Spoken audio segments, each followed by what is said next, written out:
Hi guys, and welcome back to another video. My name's Destiny. We do book things here, and today we're going to talk about Foxglove. Um, if you have not heard of this book or of this series, it is the sequel to Belladonna. Um, Belladonna follows Signa. Signa is a unique character in the fact that she can see and speak to death. When the book starts off with her family having a ball at their house, and she ends up um, consuming poisoned milk from her mother. Her mother ends up consuming poisoned wine, and the poison goes through her body, through her bloodstream, into her milk, into Signa. And so when death is collecting all the souls, when he touches Signa, usually he sees their life and their past as he takes their soul onto the bridge, onto the afterlife. And he doesn't see Signa's past, he sees her future, and she does not die. So fast forward in the first chapter, you get to where she has been through a couple guardians. They keep dying on her. She cannot stand death, absolutely hates him because in her eyes, he keeps taking the people who are there supposed to be there to take care of her, and she's running out of relatives to go live with. The most recent one is evil and kind of sadistic toward her, just borderline abusive. And Signa's trying to make the best she can because she's about to turn 18. And when she gets turned 18, she gets Foxglove, which is her family's manor. Um, and not to tell you what happened, but let's just say the aunt doesn't last very long.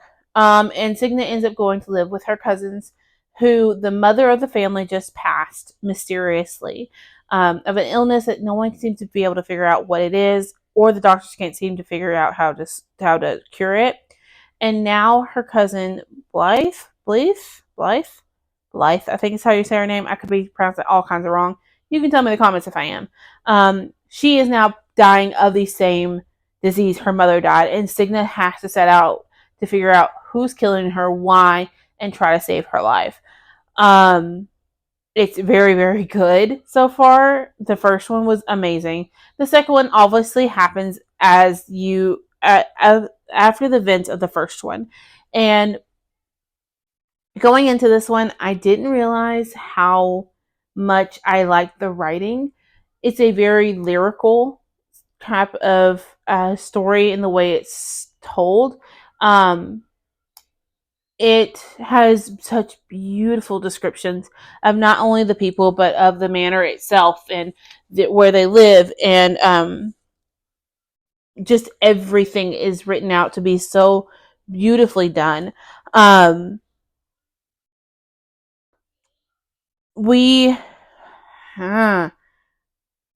it's hard to talk about Foxglove without giving minor spoilers. So if you want no spoilers whatsoever, you want to know nothing about the continuation or about the end of uh, Belladonna, because these will be spoilers for Belladonna, just minor ones, then you may want to just skip by this video and just watch tomorrow's video.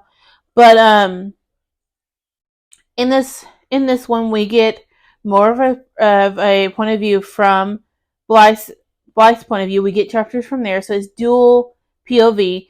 We also get a couple chapters from Fate's POV. So in this one, Fate is now a character himself, like Death. He is actually a personified character, and he talks about how he does his thing, how he does Fate, and how he weaves blankets, basically tapestries is what he calls them, of people's fates and what each color can mean, and how he knows how long they're going to live, and how he doesn't mourn them anymore. He doesn't have the attachment he once did because he weaves so many.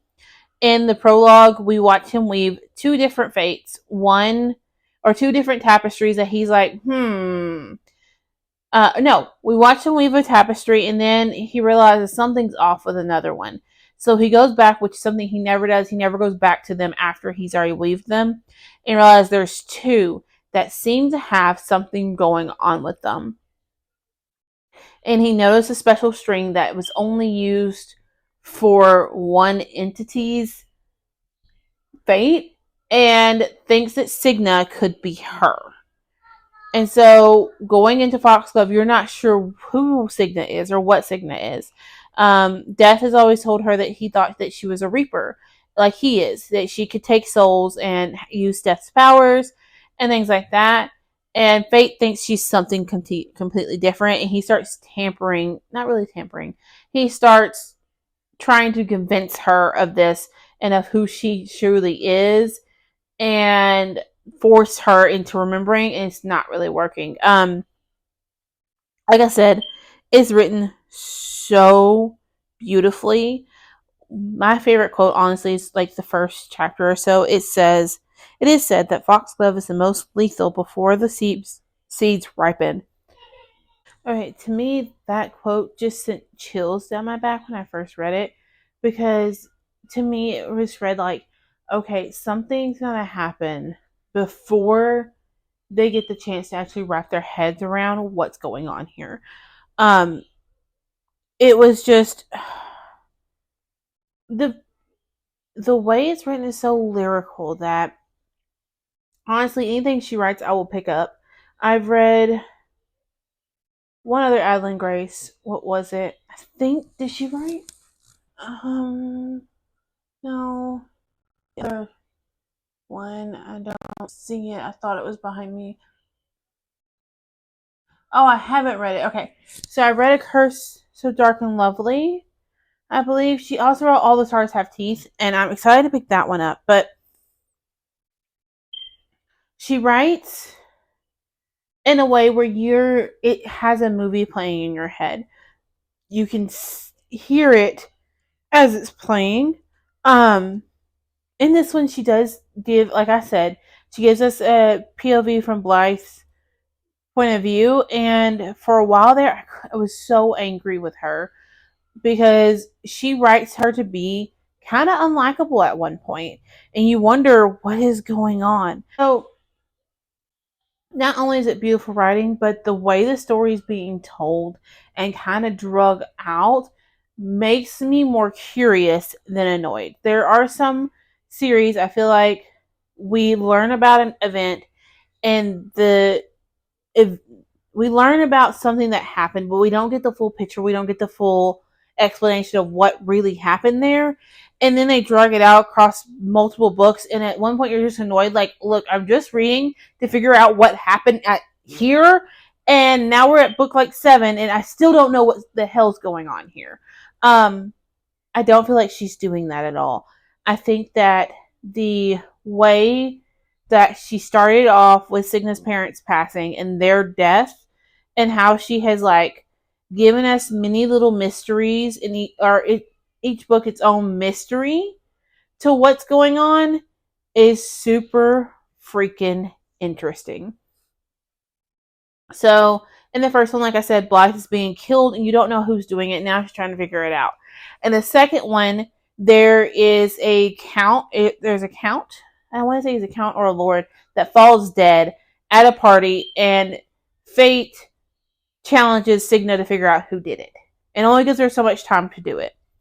So each book has its own mystery, its own question that we're trying to answer, which is what's moving the plot along. But there is that also that underlying current of what happened to Cigna's parents. How did we get here? How did Cigna get her powers? Where did that all come from? That we still don't have answers for. Because in the second one, something happens where we think, okay, we're going to get answers. We will get answers. And even then, we get no answers. And it has made me so curious.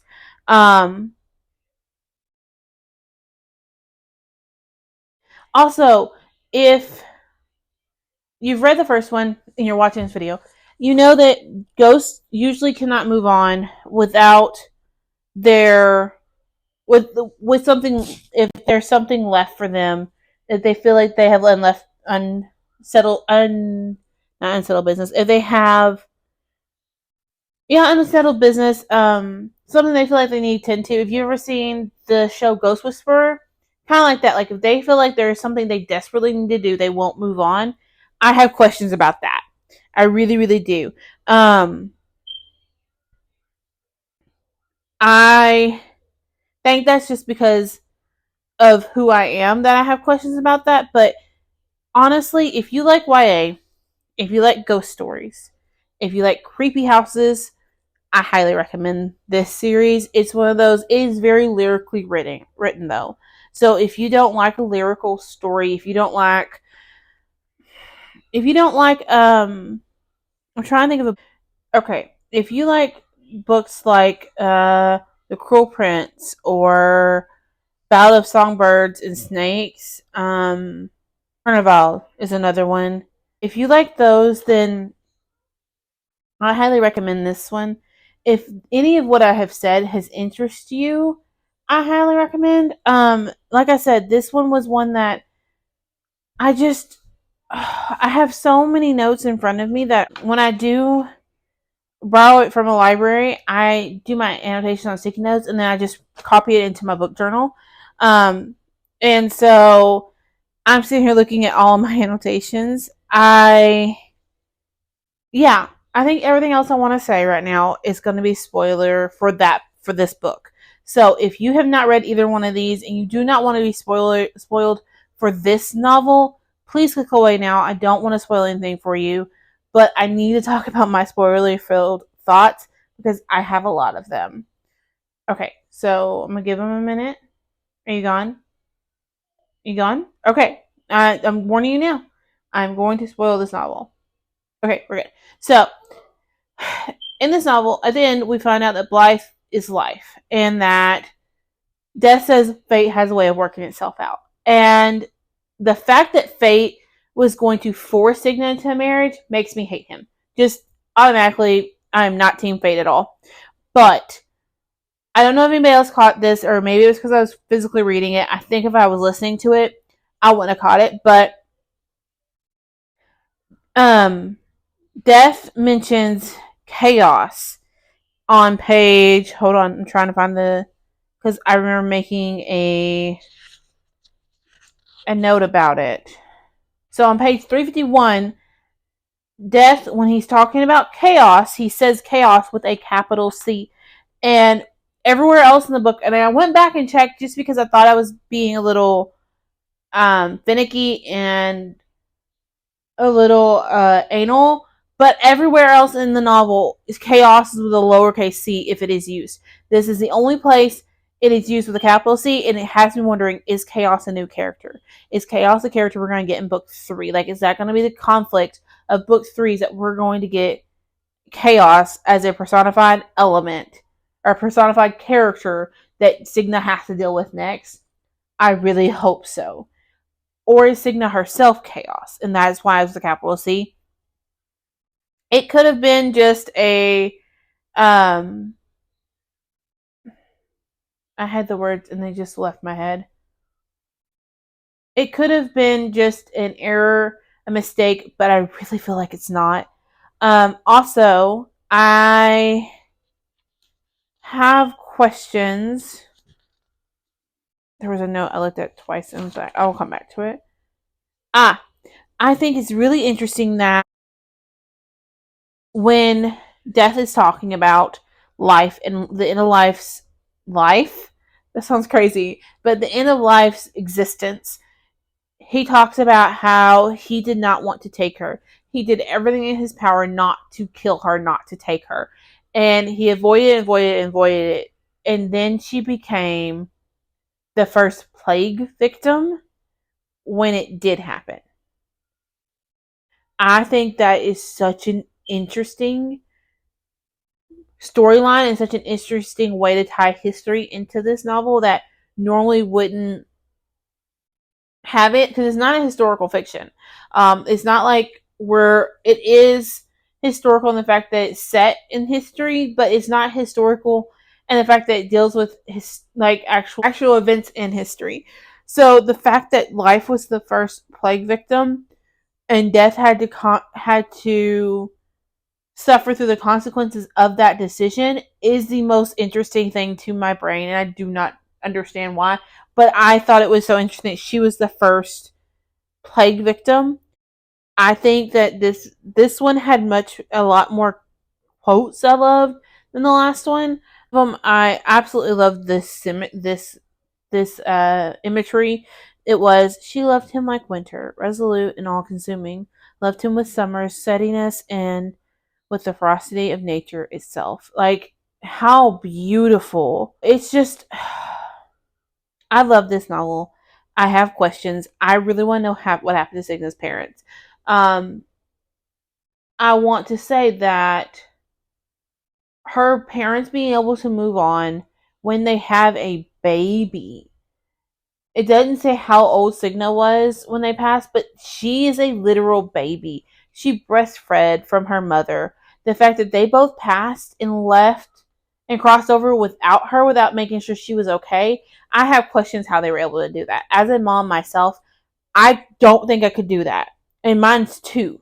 I really don't think I could. I don't think I could be at peace leaving her without knowing that she's going to be okay, especially when they didn't have a will set up. They dad died very, very suddenly, so they didn't know who was going to end up with Cigna.